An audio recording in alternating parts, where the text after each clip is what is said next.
2018ರಲ್ಲಿ ಬಂದಿರೋ ಹೆರಿಡಿಟರಿ ಸಿನಿಮಾದ ಕತೆ ಗ್ರಾಹಂ ಕುಟುಂಬದ ಬಗ್ಗೆ. ಒಟ್ಟು 4 ಜನ ಮೆಂಬರ್ಸ್ ಇರ್ತಾರೆ.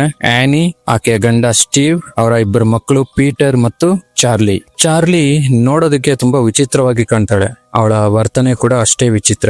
ಅವಳು ಯಾವಾಗ್ಲೂ ತನ್ನದೇ ಆದ ಒಂದು ಪ್ರಪಂಚದಲ್ಲಿ ಕಳೆದೋಗಿರೋ ತರ ಕಾಣಿಸ್ತಾ ಇರ್ತಾಳೆ. ಯಾರ ಜೊತೆಗೂ ಕೂಡ ಹೆಚ್ಚಿಗೆ ಮಾತಾಡೋದಿಲ್ಲ. ಪೀಟರ್ ಹೈಸ್ಕೂಲ್ ನಲ್ಲಿ ಓದ್ತಾ ಇರ್ತಾನೆ. ಆದ್ರೆ ಅವನನ್ನ ಅಬ್ಸರ್ವ್ ಮಾಡಿದ್ರೆ ಅವನಿಗೆ ಫ್ಯಾಮಿಲಿ ಬಗ್ಗೆ ಅಷ್ಟೇನು ಇಂಟ್ರೆಸ್ಟ್ ಇಲ್ಲ ಅಂತ ಅನ್ಸುತ್ತೆ. ಇನ್ನೊಂದು ಕಡೆ ಸ್ಟೀವ್ ಯಾವಾಗ್ಲೂ ಈ ಕುಟುಂಬನ ಒಟ್ಟಾಗಿ ಇಡೋದಕ್ಕೆ ಪ್ರಯತ್ನ ಮಾಡ್ತಿರ್ತಾನೆ. ಅದೇ ರೀತಿ ಆನಿ ದಿನಪೂರ್ತಿ ಮನೆಯಲ್ಲೇ ಇದ್ದು ತನ್ನ ಕೆಲಸದಲ್ಲಿ ಬ್ಯುಸಿ ಆಗಿರ್ತಾಳೆ.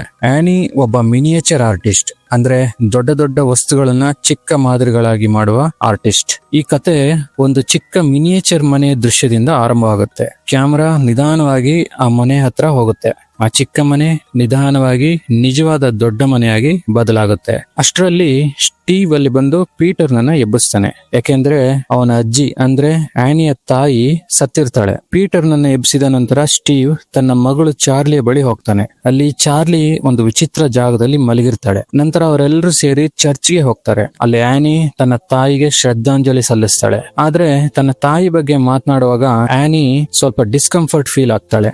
ಅಲ್ಲಿರೋ ಜನರ ಮುಂದೆ ತನ್ನ ತಾಯಿ ಬಗ್ಗೆ ಮಾತಾಡೋದು ಅವಳಿಗೆ ಇಷ್ಟ ಇಲ್ಲ ಅನ್ನೋದು ಕ್ಲಿಯರ್ ಆಗಿ ಗೊತ್ತಾಗುತ್ತೆ. ಇಲ್ಲಿ ಚಾರ್ಲಿ ತನ್ನ ನೋಟ್ಬುಕ್ ನಲ್ಲಿ ಚಿತ್ರ ಬಿಡಿಸ್ತಾ ಒಂದು ವಿಚಿತ್ರವಾದ ಶಬ್ದ ಮಾಡ್ತಿರ್ತಾಳೆ. ಅಷ್ಟರಲ್ಲಿ ಸ್ಟೀವ್ ಬಂದು ಅವಳನ್ನ ನಿಲ್ಲಿಸ್ತಾನೆ. ಸರಿಯಾಗಿ ಅದೇ ಟೈಮ್ಗೆ ಒಬ್ಬ ವಿಚಿತ್ರ ವ್ಯಕ್ತಿ ಚಾರ್ಲಿಯನ್ನು ನೋಡುತ್ತಾ ನಗ್ತಾ ಇರೋದು ಕಾಣಿಸುತ್ತೆ. ಅದು ಅಲ್ಲದೆ ಈ ಅಂತ್ಯಕ್ರಿಯೆಗೆ ಬಂದಿರೋ ಉಳಿದ ಜನರು ಕೂಡ ಸ್ವಲ್ಪ ವಿಚಿತ್ರವಾಗಿ ಕಾಣಿಸ್ತಾರೆ. ಅಂತ್ಯಕ್ರಿಯೆ ಮುಗಿದ ನಂತರ ಎಲ್ಲರೂ ಮನೆಗೆ ತೆರಳುತ್ತಾರೆ. ಮನೆಗೆ ಬಂದ ನಂತರ ಆನಿ ಚಾರ್ಲಿಯ ಜೊತೆ ಮಾತನಾಡ್ತಾಳೆ. ಚಾರ್ಲಿಗೆ ತನ್ನ ಅಜ್ಜಿಯ ಮೇಲೆ ತುಂಬಾ ಪ್ರೀತಿ ಇತ್ತು ಅನ್ನೋದು ಆನಿಗೆ ಗೊತ್ತು. ಆನಿ ಹೇಳ್ತಾಳೆ, ನಿನ್ನ ಅಜ್ಜಿ ನಿನ್ನನ್ನು ತುಂಬಾ ಪ್ರೀತಿಸ್ತಾ ಇದ್ಲು. ಅದನ್ನು ಕೇಳಿದ ಚಾರ್ಲಿ ಹೇಳ್ತಾಳೆ, ನನಗೆ ಗೊತ್ತಿರೋ ಮಟ್ಟಿಗೆ ಅಜ್ಜಿಗೆ ನಾನು ಹುಡುಗ ಆಗಿರ್ಬೇಕಿತ್ತು. ಆದ್ರೂ ಅವಳು ನನ್ನನ್ನು ತುಂಬಾ ಇಷ್ಟ ಪಡ್ತಿದ್ಲು. ಅವಳು ಯಾವಾಗ್ಲೂ ನನ್ನನ್ನು ಚೆನ್ನಾಗಿ ನೋಡ್ಕೊಳ್ತಾ ಇದ್ಲು. ಆದ್ರೆ ಈಗ ಅವಳಿಲ್ಲ.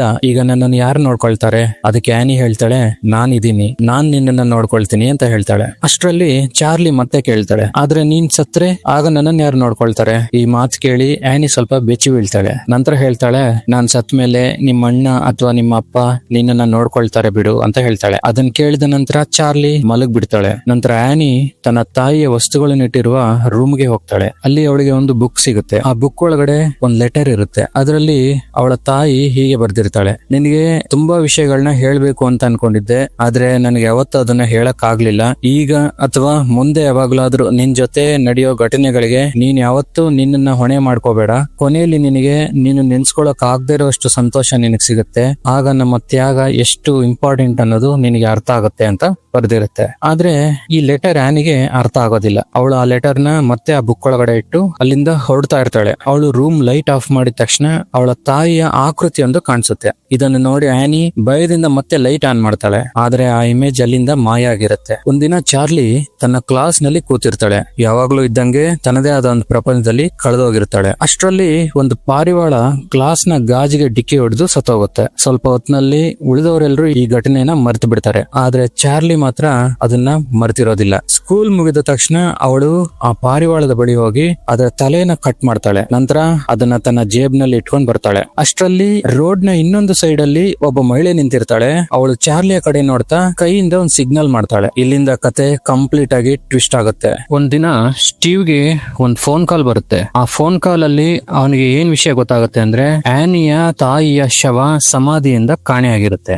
ಆದ್ರೆ ಸ್ಟೀವ್ ಈ ವಿಷಯನ ಯಾರಿಗೂ ಹೇಳೋದಿಲ್ಲ. ಯಾಕೆಂದ್ರೆ ಈಗಾಗಲೇ ಕುಟುಂಬ ತುಂಬಾ ದುಃಖದಲ್ಲಿರೋದ್ರಿಂದ ಮತ್ತೆ ಇನ್ನಷ್ಟು ಸಮಸ್ಯೆ ಕೊಡೋದಕ್ಕೆ ಅವನಿಗೆ ಇಷ್ಟ ಇರೋದಿಲ್ಲ. ಇನ್ನೊಂದ್ ಕಡೆ ಆನಿ ಮನೆಯಿಂದ ಹೊರಗಡೆ ಹೋಗೋದಕ್ಕೆ ರೆಡಿ ಆಗ್ತಿರ್ತಾಳೆ. ಅವಳು ಸ್ಟೀವ್ಗೆ ಹೇಳ್ತಾಳೆ, ನಾನು ಸಿನಿಮಾ ನೋಡೋದಕ್ಕೆ ಹೋಗ್ತಾ ಇದ್ದೀನಿ ಅಂತ. ಆದ್ರೆ ಸ್ವಲ್ಪ ಸಮಯದ ನಂತರ ಅವಳು ಬೇರೆ ಪ್ಲೇಸ್ಗೆ ಹೋಗ್ತಾಳೆ. ಅಲ್ಲಿ ದುಃಖದಲ್ಲಿರೋ ಎಲ್ರು ತಮ್ಮ ನೋವನ್ನು ಹಂಚ್ಕೊಂತಾ ಇರ್ತಾರೆ. ಮೊದ್ಲಿಗೆ ಆನಿ ಏನ್ ಮಾತಾಡೋದಕ್ಕೂ ಇಷ್ಟ ಪಡೋದಿಲ್ಲ. ಆದ್ರೆ ಒಂದ್ಸರಿ ಮಾತಾಡೋಕ್ ಸ್ಟಾರ್ಟ್ ಮಾಡಿದ್ರ ಮೇಲೆ ಅವಳು ತನ್ನ ತಾಯಿ ಮತ್ತು ಕುಟುಂಬದ ಬಗ್ಗೆ ಹಲವಾರು ಭಯಾನಕ ವಿಷಯಗಳನ್ನ ಹೇಳ್ತಾಳೆ. ಅವಳು ಹೇಳ್ತಾಳೆ, ನನ್ನ ತಾಯಿ ತುಂಬಾ ರಹಸ್ಯಮಯ ಮಹಿಳೆ. ಅವಳಿಗೆ ಶೈತಾನಿ ಶಕ್ತಿಗಳ ಮೇಲೆ ತುಂಬಾ ನಂಬಿಕೆ ಇತ್ತು. ನಮ್ಮ ಮನೆಯಲ್ಲಿ ಯಾವಾಗ್ಲೂ ವಿಚಿತ್ರ ಘಟನೆಗಳು ನಡೀತಾ ಇದ್ವು. ನಮ್ಮ ತಂದೆ ಕೂಡ ವಿಚಿತ್ರ ರೀತಿಯಲ್ಲಿ ಸತ್ರು. ಮತ್ತು ನಮ್ಮ ಅಣ್ಣ ಯಾವಾಗ್ಲೂ ಹೇಳ್ತಾ ಇದ್ದ, ಅಮ್ಮ ನನ್ನ ದೇಹದೊಳಗೆ ಯಾರನ್ನೋ ತೋರಿಸೋದಕ್ಕೆ ಪ್ರಯತ್ನ ಪಡ್ತಿದ್ದಾಳೆ ಅಂತ. ಅದೇ ಕಾರಣದಿಂದ ಅವನು ಯಾವಾಗ್ಲೂ ಮಾನಸಿಕವಾಗಿ ಡಿಸ್ಟರ್ಬ್ ಆಗಿದ್ದ. ಕೊನೆಗೆ ಒಂದು ದಿನ ಅವನು ಸೂಸೈಡ್ ಮಾಡ್ಕೊಂಡ. ನನ್ನ ತಾಯಿ ಎಲ್ರನ್ನೂ ಅವರ ಕಂಟ್ರೋಲ್ಗೆ ತಗೊಳ್ಳೋದಕ್ಕೆ ನೋಡ್ತಾ ಇದ್ಲು. ಇದಕ್ಕೋಸ್ಕರನೇ ಪೀಟರ್ ಹುಟ್ಟಿದ ಮೇಲೆ ಆನಿ ತನ್ನ ತಾಯಿಯನ್ನು ಅವನಿಂದ ದೂರ ಇಟ್ಟಿರ್ತಾಳೆ. ಯಾಕೆಂದ್ರೆ ಅವಳು ಕೂಡ ತನ್ನ ಮಗನಿಗೆ ಏನಾದ್ರು ಮಾಡಬಹುದೇನೋ ಅಂತ ಭಯಪಟ್ಟಿರ್ತಾಳೆ. ಆದ್ರೆ ಚಾರ್ಲಿ ಹುಟ್ಟಿದ್ಮೇಲೆ ಅವಳನ್ ಮಾತ್ರ ಅವಳ ತಾಯಿ ಹತ್ರ ಬಿಡ್ತಾಳೆ ಮತ್ತು ಚಾರ್ಲಿ ಮಾಡೋ ವಿಚಿತ್ರ ಕೆಲಸಗಳಿಗೆಲ್ಲ ತನ್ನ ತಾಯಿಯೇ ಕಾರಣ ಅಂತ ಆನಿ ನಂಬ್ತಾಳೆ. ಇವೆಲ್ಲವನ್ನು ಹೇಳಿದ್ಮೇಲೆ ನಂತರ ಆನಿ ಅಲ್ಲಿಂದ ಹೊರಟೋಗ್ತಾಳೆ. ಇಲ್ಲಿ ಚಾರ್ಲಿ ತನ್ನ ರೂಮ್ ಅಲ್ಲಿ ಕೂತಿರ್ತಾಳೆ. ಅಷ್ಟರಲ್ಲಿ ಅವಳ ಕಿಟಕಿಯ ಬಳಿ ಒಂದು ವಿಚಿತ್ರ ಬೆಳಕು ಕಾಣಿಸುತ್ತೆ. ಆ ಬೆಳಕು ಚಾರ್ಲಿನ ನನ್ನ ಕಡೆ ಬಾ ಅಂತ ಸೆಳಿತಾ ಇರುತ್ತೆ. ಚಾರ್ಲಿ ನಿಧಾನವಾಗಿ ಆ ಬೆಳಕಿನ ಕಡೆ ನಡೆಯೋದಕ್ಕೆ ಸ್ಟಾರ್ಟ್ ಮಾಡ್ತಾಳೆ. ಸ್ವಲ್ಪ ದೂರ ಹೋದ್ಮೇಲೆ ಅವಳಿಗೆ ಒಬ್ಬ ಮಹಿಳೆ ಕಾಣಿಸ್ತಾಳೆ. ಆ ಮಹಿಳೆ ಮುಂದೆ ದೊಡ್ಡ ಬೆಂಕಿ ಹೊತ್ತಿ ಉರಿತಾ ಇರುತ್ತೆ. ಚಾರ್ಲಿ ಇದನ್ನೆಲ್ಲ ನೋಡ್ತಾ ನಿಂತಿರ್ತಾಳೆ. ಅಷ್ಟರಲ್ಲಿ ಆನಿ ಬಂದು ಅವಳನ್ನ ಒಳಗೆ ಎಳ್ಕೊಂಡು ಹೋಗ್ತಾಳೆ. ಇನ್ನೊಂದು ಕಡೆ ಪೀಟರ್ಗೆ ಅವನ ಫ್ರೆಂಡ್ಸ್ ಇಂದ ಕಾಲ್ ಬರುತ್ತೆ. ಇವತ್ತು ದೊಡ್ಡ ಪಾರ್ಟಿ ನಡೀತಾ ಇದೆ, ಬಾ ಅಂತ ಫ್ರೆಂಡ್ಸ್ ಕರೀತಾರೆ. ಪೀಟರ್ ಕೂಡ ಹೋಗೋದಕ್ಕೆ ಒಪ್ಕೊಂತಾನೆ. ನಂತರ ಅವನ ತಾಯಿ ಹತ್ರ ಕಾರ್ ಕೇಳ್ತಾನೆ. ಆನಿ ಅವನಿಗೆ ಡ್ರಿಂಕ್ಸ್ ಏನು ಮಾಡಲ್ಲ ತಾನೆ ಅಂತ ಕೇಳ್ತಾಳೆ. ಪೀಟರ್ ಇಲ್ಲ ಅಂತ ಹೇಳ್ತಾನೆ. ಸರಿ, ಹಾಗಾದ್ರೆ ಚಾರ್ಲಿನ ಕೂಡ ನಿನ್ ಜೊತೆ ಕರ್ಕೊಂಡು ಹೋಗು ಅಂತಾಳೆ. ಪೀಟರ್ಗೆ ಬೇರೆ ಆಪ್ಷನ್ ಇಲ್ಲ, ಅದಕ್ಕೆ ಅವನು ಚಾರ್ಲಿನ ಜೊತೆಲಿ ಕರ್ಕೊಂಡು ಹೋಗ್ತಾನೆ. ರಾತ್ರಿ ಇಬ್ಬರು ಆ ಪಾರ್ಟಿಗೆ ಹೋಗ್ತಾರೆ. ಅಲ್ಲಿ ಪೀಟರ್ಗೆ ಅವನ ಗರ್ಲ್ ಫ್ರೆಂಡ್ ಸಿಗ್ತಾಳೆ. ಪೀಟರ್ ಚಾರ್ಲಿಗೆ ಹೇಳ್ತಾನೆ, ಹೊರಗಡೆನೇ ಇರು, ನಾನು ಈಗಷ್ಟೇ ಬಂದೆ ಅಂತ. ಅವರಿಬ್ರು ಒಂದು ರೂಮ್ ಒಳಗಡೆ ಹೋಗ್ತಾರೆ. ಸ್ವಲ್ಪ ಹೊತ್ತಾದ್ರ ಮೇಲೆ ಚಾರ್ಲಿ ಅಲ್ಲಿ ಕೇಕ್ ತಿನ್ನೋದಕ್ಕೆ ಶುರು ಮಾಡ್ತಾಳೆ. ಆ ಕೇಕ್ ತಿಂದ್ಮೇಲೆ ಅವಳಿಗೆ ಸಡನ್ ಆಗಿ ಅಲರ್ಜಿ ಸ್ಟಾರ್ಟ್ ಆಗುತ್ತೆ. ನಂತರ ಅವಳಿಗೆ ಉಸಿರಾಟದ ಪ್ರಾಬ್ಲಮ್ ಆಗುತ್ತೆ. ಅವಳು ಓಡಿ ಹೋಗಿ ಪೀಟರ್ಗೆ ಹೇಳ್ತಾಳೆ. ಪೀಟರ್ ತಕ್ಷಣ ಭಯದಿಂದ ಅವಳನ್ನ ಕಾರಲ್ಲಿ ಕೂರಿಸ್ಕೊಂಡು ಆಸ್ಪತ್ರೆಗೆ ಹೋಗೋದಕ್ಕೆ ಶುರು ಮಾಡ್ತಾನೆ. ಗಾಡಿಲಿ ಹೋಗ್ತಾ ಇರ್ಬೇಕಾದ್ರೆ ಚಾರ್ಲಿಯ ಸ್ಥಿತಿ ಕ್ಷಣ ಕ್ಷಣಕ್ಕೂ ಹದಗೆಡ್ತಿರುತ್ತೆ. ಇದನ್ನ ನೋಡಿ ಪೀಟರ್ ಇನ್ನೂ ಸ್ಪೀಡ್ ಆಗಿ ಕಾರ್ನ ಓಡಿಸ್ತಾನೆ. ಉಸಿರಾಡೋದಕ್ಕೆ ಆಗದೆ ಚಾರ್ಲಿ ಕಿಟಕಿಯಿಂದ ತಲೆಯನ್ನು ಹೊರಗಡೆ ಹಾಕ್ತಾಳೆ. ಅಷ್ಟರಲ್ಲಿ ಪೀಟರ್ಗೆ ರಸ್ತೆಯಲ್ಲಿ ಒಂದು ಪ್ರಾಣಿ ಕಾಣಿಸುತ್ತೆ. ಅದನ್ನ ತಪ್ಸೋದಕ್ಕೋಗಿ ಕಾರ್ನ ತಿರುಗಿಸ್ತಾನೆ. ಆ ಕ್ಷಣದಲ್ಲಿ ಚಾರ್ಲಿಯ ತಲೆ ರಸ್ತೆಯ ಬದಿಯ ಕಂಬಕ್ಕೆ ಡಿಕ್ಕಿ ಹೊಡೆದು ಅವಳ ತಲೆ ದೇಹದಿಂದ ಕಟ್ ಆಗುತ್ತೆ. ಇದನ್ನ ನೋಡಿದ್ಮೇಲೆ ಪೀಟರ್ ಫುಲ್ ಶಾಕ್ ಆಗ್ತಾನೆ. ಏನ್ ಮಾಡ್ಬೇಕನ್ನೋದೇ ಅವನಿಗೆ ಅರ್ಥ ಆಗೋದಿಲ್ಲ. ಅವ್ನು ನಿಧಾನವಾಗಿ ಕಾರ್ ಓಡಿಸ್ಕೊಂಡು ಮನೆಗೆ ಬರ್ತಾನೆ. ಅವನ ದೇಹದಲ್ಲಿ ಜೀವನೇ ಇಲ್ದೇ ಇರೋ ತರ ಕಾಣಿಸ್ತಾ ಇರುತ್ತೆ.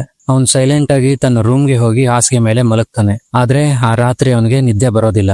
ತನ್ನ ತಾಯಿ ತಂದೆಗೆ ಈ ಸುದ್ದಿ ಹೇಳೋದಕ್ಕೆ ಅವನ ಹತ್ರ ಧೈರ್ಯ ಇಲ್ಲ.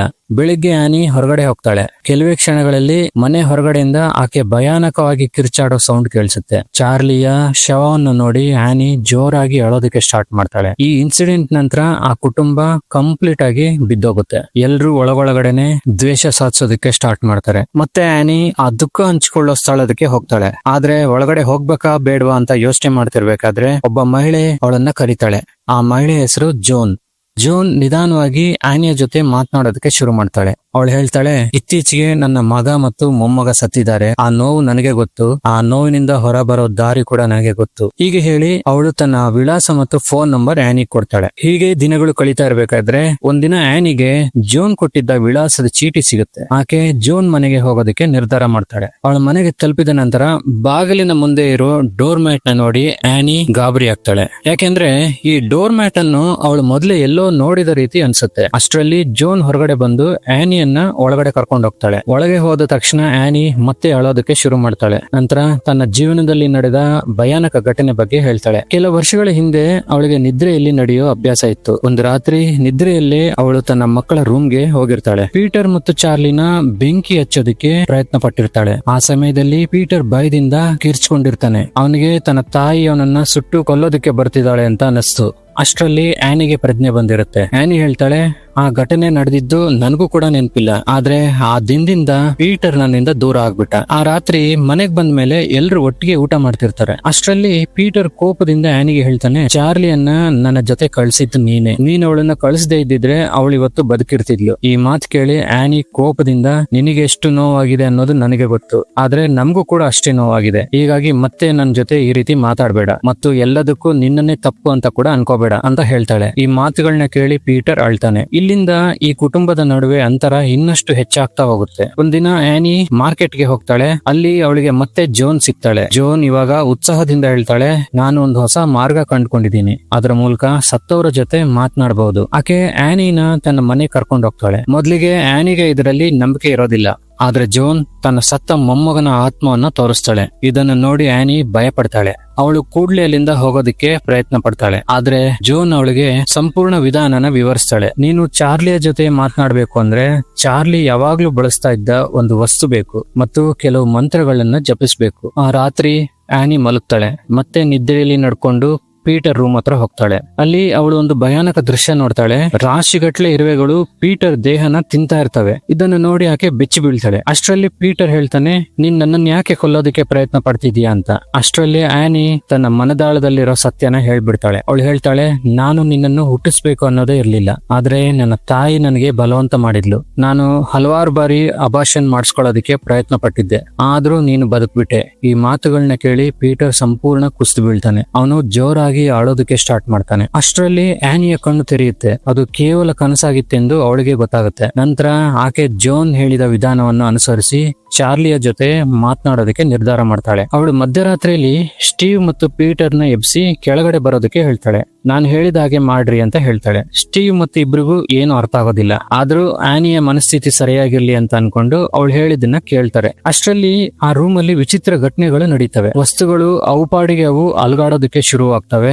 ಆದ್ರೆ ಭಯ ಅನ್ಸೋದು ಯಾವಾಗ ಅಂದ್ರೆ ಆನಿ ಚಾರ್ಲಿ ಅಂತೆ ಮಾತನಾಡಲು ಆರಂಭಿಸಿದಾಗ. ಅವಳ ಧ್ವನಿ ಕೂಡ ಸಂಪೂರ್ಣ ಚಾರ್ಲಿ ಅಂತೆ ಆಗಿರುತ್ತೆ. ಇದನ್ನು ನೋಡಿ ಪೀಟರ್ ಭಯದಿಂದ ನಡುಕ್ತಾನೆ. ಅವನು ಅಳೋದಕ್ಕೆ ಶುರು ಮಾಡ್ತಾನೆ. ಸ್ಟೀವ್ ಆನಿಯನ್ನು ನಿಲ್ಸೋದಕ್ಕೆ ಪ್ರಯತ್ನ ಪಡ್ತಾನೆ, ಆದ್ರೆ ಆನಿ ನಿಲ್ಲೋದೇ ಇಲ್ಲ. ಕೊನೆಗೆ ಸ್ಟೀವ್ ಅವಳ ಮುಖಕ್ಕೆ ನೀರು ಎರಚಿದಾಗ ಆನಿಗೆ ಪ್ರಜ್ಞೆ ಬರುತ್ತೆ. ಆದ್ರೆ ಅವಳಿಗೆ ಏನು ನೆನಪಿರೋದಿಲ್ಲ. ತಾನು ಏನ್ ಮಾಡಿದ್ದೆ ಅನ್ನೋದೇ ಅವಳಿಗೆ ಗೊತ್ತಾಗೋದಿಲ್ಲ.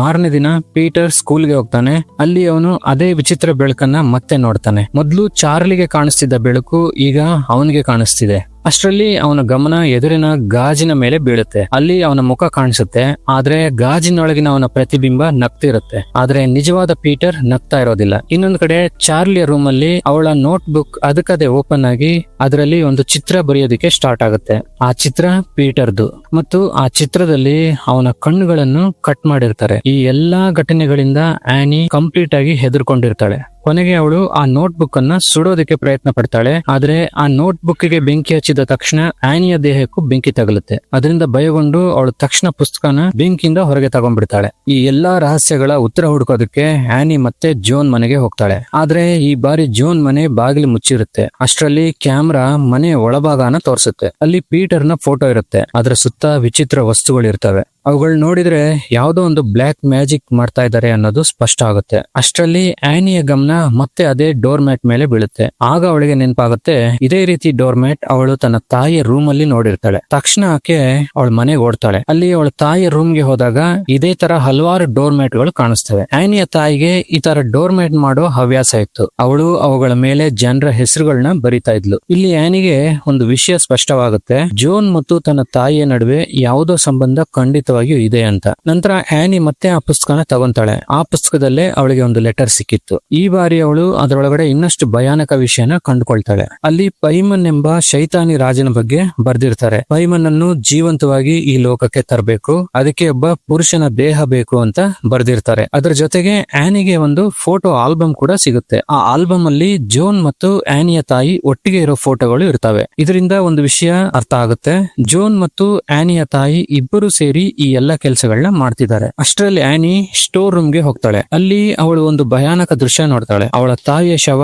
ಅಲ್ಲಿ ಬಿದ್ದಿರುತ್ತೆ, ಆದ್ರೆ ಅದರ ತಲೆ ಕಟ್ಟಾಗಿರುತ್ತೆ. ಇದನ್ನ ನೋಡಿ ಆನಿ ಭಯದಿಂದ ನಡುಗ್ತಾಳೆ. ಇನ್ನೊಂದು ಕಡೆ ಪೀಟರ್ ತನ್ನ ಕ್ಲಾಸ್ ನಲ್ಲಿ ಕೂತಿರ್ಬೇಕಾದ್ರೆ ವಿಚಿತ್ರವಾಗಿ ವರ್ತನೆ ಮಾಡ್ತಾನೆ. ಅವನ ಮುಖ ಕೂಡ ವಿಚಿತ್ರವಾಗಿ ಕಾಣಿಸ್ತಾ ಇರುತ್ತೆ. ಸಡನ್ ಆಗಿ ಅವನು ತನ್ನ ತಲೆಯನ್ನ ಡೆಸ್ಕಿಗೆ ಬಲವಾಗಿ ಹೊಡ್ಕೊಳ್ಳಕ್ಕೆ ಸ್ಟಾರ್ಟ್ ಮಾಡ್ತಾನೆ. ಅವನ ಮುಖ ರಕ್ತದಿಂದ ತುಂಬಿರುತ್ತೆ. ಆ ಡೆಸ್ಕಿಗೆ ತಲೆ ಹೊಡೆದ ನಂತರ ಅವನು ತುಂಬಾ ಭಯಗೊಂಡಿರ್ತಾನೆ. ಯಾರೋ ಅವನಿಂದ ಈ ಕೆಲಸ ಮಾಡಿಸಿದಂತೆ ಅವನಿಗೆ ಅನ್ಸುತ್ತೆ. ಈ ವಿಷಯ ತಿಳಿದ ತಕ್ಷಣ ಸ್ಟೀವ್ ಶಾಲೆಗೆ ಬರ್ತಾನೆ. ಅವನು ಪೀಟರ್ ನನ್ನ ಮನೆಗೆ ಕರ್ಕೊಂಡು ಹೋಗ್ತಾನೆ. ಮನೆಗೆ ಬಂದಾಗ ಆನಿ ಸಂಪೂರ್ಣ ಭಯಗೊಂಡಿರ್ತಾಳೆ. ಅವಳು ಸ್ಟೀವ್ಗೆ ಹೇಳ್ತಾಳೆ, ನನ್ನ ತಾಯಿಯ ಶವ ಮೇಲಿರುವ ಸ್ಟೋರ್ ರೂಮ್ ಅಲ್ಲಿ ಇದೆ, ಅದರ ತಲೆ ಕಟ್ಟಾಗಿದೆ. ಮೊದಲಿಗೆ ಸ್ಟೀವ್ ಇದನ್ನು ನಂಬೋದಿಲ್ಲ, ಆದ್ರೆ ಮೇಲೆ ಹೋಗಿ ನೋಡಿದಾಗ ಅವನು ಕೂಡ ಬೆಚ್ಚಿ ಬೀಳ್ತಾನೆ. ನಂತರ ಅವನು ಆನಿಗೆ ಹೇಳ್ತಾನೆ, ನೀನು ದಿನದಿಂದ ದಿನಕ್ಕೆ ಮಾನಸಿಕವಾಗಿ ರೋಗಿ ಆಗ್ತಾ ಇದೀಯಾ. ನಿನ್ನ ತಾಯಿಯ ಶವವನ್ನು ಸಮಾಧಿಯಿಂದ ತೆಗೆದುಕೊಂಡು ಬಂದು ಇಲ್ಲಿ ಇಟ್ಟಿದ್ದೆ ನೀನು. ಆನಿ ಅವನಿಗೆ ಅರ್ಥ ಮಾಡಿಸೋದಕ್ಕೆ ಪ್ರಯತ್ನ ಪಡ್ತಾಳೆ. ಇದು ಯಾವುದೋ ದುಷ್ಟಶಕ್ತಿಯ ಕೆಲಸ ಅಂತ ಹೇಳ್ತಾಳೆ. ಆದ್ರೆ ಸ್ಟೀವ್ ಅವಳ ಮಾತನ್ನ ಕೇಳಲ್ಲ. ಅಷ್ಟರಲ್ಲಿ ಆನಿ ಹೇಳ್ತಾಳೆ, ಈ ನೋಟ್ ಬುಕ್ ನ ಸುಟ್ರೆ ಎಲ್ಲವೂ ಸರಿ ಹೋಗುತ್ತೆ. ಆದ್ರೆ ಸ್ಟೀವ್ ಅದಕ್ಕೂ ಒಪ್ಪೋದಿಲ್ಲ. ಅವನು ಹೇಳ್ತಾನೆ, ನಿನಗೆ ಡಾಕ್ಟರ್ ಬೇಕು. ಈ ಮಾತು ಕೇಳಿದ ತಕ್ಷಣ ಆನಿ ಆ ನೋಟ್ ಬುಕ್ ನ ಬೆಂಕಿಗೆ ಎಸಿತಾಳೆ. ನೋಟ್ ಬುಕ್ ಹೊತ್ತಿ ಉರಿಯುತ್ತಿದ್ದಂತೆ ಸ್ಟೀವ್ ನ ದೇಹಕ್ಕೂ ಬೆಂಕಿ ತಗುಲುತ್ತೆ. ಕೆಲವೇ ಕ್ಷಣಗಳಲ್ಲಿ ಸ್ಟೀವ್ ಜೀವಂತವಾಗಿ ಸುಟ್ಟೋಗ್ತಾನೆ. ಇದನ್ನು ನೋಡಿ ಪೀಟರ್ ಸಂಪೂರ್ಣ ಭಯದಿಂದ ಕಂಗಾಲಾಗ್ತಾನೆ. ಅವನು ತನ್ನ ರೂಮಿನ ಸೀಲಿಂಗ್ ಕಡೆ ನೋಡ್ತಾನೆ. ಅಲ್ಲಿ ಆನಿ ಜೇಡದಂತೆ ಸೀಲಿಂಗಿಗೆ ಅಂಟ್ಕೊಂಡಿರ್ತಾಳೆ. ಅದನ್ನ ನೋಡಿ ಪೀಟರ್ ಕೆಳಗಡೆ ಓಡಿ ಬರ್ತಾನೆ. ತನ್ನ ತಂದೆಯ ಸುಟ್ಟ ಶವವನ್ನು ನೋಡಿ ಅಳೋದಕ್ಕೆ ಸ್ಟಾರ್ಟ್ ಮಾಡ್ತಾನೆ. ಅಷ್ಟರಲ್ಲಿ ಆನಿ ಭಯಾನಕವಾಗಿ ಅವನ ಹಿಂದೆ ಓಡೋದಕ್ಕೆ ಶುರು ಮಾಡ್ತಾಳೆ. ಅವಳ ಮುಖ ಮತ್ತು ವರ್ತನೆ ಕಂಪ್ಲೀಟ್ ಆಗಿ ಒಂದು ರಾಕ್ಷಸಿ ತರ ಆಗಿರುತ್ತೆ. ಭಯಗೊಂಡ ಪೀಟರ್ ಮೇಲಿನ ಸ್ಟೋರ್ ರೂಮ್ಗೆ ಓಡೋಗ್ತಾನೆ. ಅಷ್ಟರಲ್ಲಿ ಆನಿ ಬಾಗಿಲಿಗೆ ತನ್ನ ತಲೆಯನ್ನು ಮತ್ತೆ ಮತ್ತೆ ಹೊಡೆಯೋದಕ್ಕೆ ಸ್ಟಾರ್ಟ್ ಮಾಡ್ತಾಳೆ. ಸ್ವಲ್ಪ ಸಮಯದ ನಂತರ ಪೀಟರ್ ಮೇಲಿನಿಂದ ರಕ್ತ ಬೀಳೋದನ್ನ ಗಮನಿಸ್ತಾನೆ. ಅವನು ಮೇಲ್ಗಡೆ ನೋಡಿದಾಗ ಆನಿ ತನ್ನ ಕುತ್ತಿಗೆಗೆ ತಂತಿ ಸುತ್ತಕೊಂಡು ಅದನ್ನ ಬಲವಾಗಿ ಎಳಿತಾ ಇರ್ತಾಳೆ. ನಿಧಾನವಾಗಿ ಅವಳ ತಲೆ ದೇಹದಿಂದ ಸಪರೇಟ್ ಆಗುತ್ತೆ. ಇದನ್ನ ನೋಡಿ ಪೀಟರ್ ಬೆಚ್ಚಿ ಬೀಳ್ತಾನೆ. ಅಷ್ಟರಲ್ಲಿ ಅವನ ಸುತ್ತ ಹಲವಾರು ಬೆತ್ತಲೆ ಜನ ನಿಂತಿರೋದು ಕಾಣಿಸುತ್ತೆ. ಇದನ್ನು ನೋಡಿ ಅವನು ಭಯದಿಂದ ಕಿಟಕಿಯಿಂದ ಕೆಳಗಡೆ ಜಿಗಿತಾನೆ. ಅವನು ತುಂಬಾ ಗಂಭೀರವಾಗಿ ಗಾಯಗೊಳ್ತಾನೆ. ಅಷ್ಟರಲ್ಲಿ ನಾವು ಮತ್ತೆ ಆ ವಿಚಿತ್ರ ಬೆಳಕನ್ನು ನೋಡ್ತೀವಿ. ಆ ಬೆಳಕು ನಿಧಾನವಾಗಿ ಪೀಟರ್ ದೇಹದೊಳಗಡೆ ಸೇರುತ್ತೆ. ನಂತರ ಆನಿಯ ದೇಹ ಗಾಳಿಯಲ್ಲಿ ತೇಲ್ತಾ ಒಂದು ಟ್ರೀ ಹೌಸ್ ಒಳಗಡೆ ಹೋಗುತ್ತೆ. ಸ್ವಲ್ಪ ಸಮಯದ ನಂತರ ಪೀಟರ್ ಕೂಡ ಆ ಟ್ರೀ ಹೌಸ್ ಒಳಗಡೆ ಹೋಗ್ತಾನೆ. ಅಲ್ಲಿ ಅನೇಕ ಜನ ಅವನ ಮುಂದೆ ತಲೆ ಬಾಗಿರ್ತಾರೆ. ಅವನ ಗಮನ ತಕ್ಷಣ ಆನಿಯ ತಲೆರಹಿತ ಶವದ ಮೇಲೆ ಬೀಳುತ್ತೆ. ಅದರ ಪಕ್ಕದಲ್ಲೇ ಅವನ ಅಜ್ಜಿಯ ತಲೆರಹಿತ ಶವ ಕೂಡ ಇರುತ್ತೆ. ಅಷ್ಟರಲ್ಲಿ ಜೋನ್ ಮುಂದೆ ಬರ್ತಾಳೆ. ಅವಳು ಪೀಟರ್ ತಲೆ ಮೇಲೆ ಒಂದು ಕಿರೀಟ ಇಡ್ತಾಳೆ ಮತ್ತು ಹೇಳ್ತಾಳೆ, ಮಹಾರಾಜ ಪೈಮನ್, ನಿಮಗೆ ಸ್ವಾಗತ. ನಾವು ನಮ್ಮ ಕೆಲಸವನ್ನು ಪೂರ್ಣಗೊಳಿಸಿದ್ದೇವೆ. ನಿಮಗೆ ಈಗ ಒಂದು ಆರೋಗ್ಯಕರ ಪುರುಷ ದೇಹವನ್ನು ಕೊಟ್ಟಿದ್ದೇವೆ. ಈಗ ನಮಗೆ ನಿಮ್ಮ ಶಕ್ತಿ ಮತ್ತು ಜ್ಞಾನವನ್ನು ನೀಡಿ. ಇದನ್ನು ಹೇಳುತ್ತಿದ್ದಂತೆಯೇ ಅಲ್ಲಿ ಇರೋ ಜನ ಪೀಟರ್ ಮುಂದೆ ತಲೆ ಬಾಗ್ತಾರೆ. ಅವರೆಲ್ಲರೂ ಪೈಮನ್ ಪೈಮನ್ ಅಂತ ಹೇಳೋದಕ್ಕೆ ಸ್ಟಾರ್ಟ್ ಮಾಡ್ತಾರೆ. ಇಲ್ಲಿಗೆ ಈ ಸಿನಿಮಾ ಮುಗಿಯುತ್ತೆ. ಆದ್ರೆ ನಿಜವಾಗಿ ಈ ಎಲ್ಲ ಘಟನೆಗಳು ಯಾಕೆ ನಡೆದು ಅದರ ಉತ್ತರ ಆನಿಯ ತಾಯಿ ಹತ್ರ ಇದೆ. ಆನಿಯ ತಾಯಿಗೆ ಯಾವಾಗ್ಲೂ ಶೈತಾನಿ ಶಕ್ತಿಗಳ ಮೇಲೆ ನಂಬಿಕೆ ಇತ್ತು. ಅವಳು ನರಕದ 8ನೇ ರಾಜ ಪೈಮನ್ ಅನ್ನು ಭೂಮಿಗೆ ತರೋದಕ್ಕೆ ಬಯಸ್ತಾ ಇದ್ಲು. ಯಾಕೆಂದ್ರೆ ಪೈಮನ್ಗೆ ಅತೀತ ಶಕ್ತಿಗಳಿದ್ದು. ಮೊದ್ಲಿಗೆ ಅವಳು ತನ್ನ ಮಗನ ದೇಹದಲ್ಲಿ ಪೈಮನ್ ಅನ್ನ ತರೋದಕ್ಕೆ ಪ್ರಯತ್ನ ಪಟ್ಟಿರ್ತಾಳೆ. ಆದ್ರೆ ಅವಳ ಮಗ ಆತ್ಮಹತ್ಯೆ ಮಾಡ್ಕೊಂಡಿದ್ದ. ನಂತರ ಪೀಟರ್ ಹುಟ್ಟಿದಾಗ ಆನಿ ತನ್ನ ಮಗನನ್ನು ಅವಳಿಂದ ದೂರ ಇಟ್ಟಿರ್ತಾಳೆ. ಆಗ ಆನಿಯ ತಾಯಿ ಒಂದು ಪ್ಲಾನ್ ಮಾಡ್ತಾಳೆ. ಅವಳು ತನ್ನಂತೆ ಶೈತಾನಿ ಶಕ್ತಿಗಳನ್ನು ನಂಬೋ ಜನರನ್ನ ಒಂದು ಗುಂಪು ಮಾಡ್ಕೊಂತಾಳೆ. ಜೋನ್ ಕೂಡ ಆ ಗುಂಪಿನ ಮೆಂಬರ್. ಅದರ ನಂತರ ಆನಿಯ ತಾಯಿ ತನ್ನನ್ನೇ ಬಲಿ ಕೊಡ್ತಾಳೆ. ಅವಳು ಸತ್ತ ಕ್ಷಣದಿಂದಲೇ ಈ ಕುಟುಂಬದ ಮೇಲೆ ದುಷ್ಟ ಶಕ್ತಿಯ ನೆರಳು ಬೀಳೋದಕ್ಕೆ ಸ್ಟಾರ್ಟ್ ಆಯ್ತು. ನಂತರ ಆನಿನ ಆ ಗ್ರೂಪ್ ಮೆಂಬರ್ ಆಗೋದಕ್ಕೆ ಪ್ರಯತ್ನ ಪಡಿಸ್ತಾಳೆ. ನಂತರ ಚಾರ್ಲಿಯನ್ನ ಸಾಯಿಸಿ ಅವಳ ಆತ್ಮನ ಆನಿ ದೇಹದಲ್ಲಿ ಬರೋ ತರ ಮಾಡ್ತಾಳೆ. ನಂತರ ಆನಿ ಚಾರ್ಲಿಯ ಜೊತೆ ಮಾತನಾಡೋದಕ್ಕೆ ಸ್ಟಾರ್ಟ್ ಮಾಡಿದ್ರ ಮೇಲೆ ಪೈಮನ್ ಈ ಮನೆ ಮೇಲೆ ಕಂಪ್ಲೀಟ್ ಆಗಿ ಕಂಟ್ರೋಲ್ ತಗೊಂತಾನೆ. ಕೊನೆಗೆ ಅವನ ಪ್ಲಾನಿಂಗ್ ಸಕ್ಸಸ್ ಆಗುತ್ತೆ. ಪೈಮನ್ ಭೂಮಿಗೆ ಬರ್ತಾನೆ ಪೀಟರ್ ರೂಪದಲ್ಲಿ. ಯಾರ್ಯಾರು ಇಲ್ಲಿವರೆಗೂ ಈ ವಿಡಿಯೋನ ನೋಡ್ತಾ ಇದ್ದೀರೋ ದಯವಿಟ್ಟು ಚಾನೆಲ್ ನ ಸಬ್ಸ್ಕ್ರೈಬ್ ಮಾಡಿ, ವಿಡಿಯೋನ ಲೈಕ್ ಮಾಡಿ.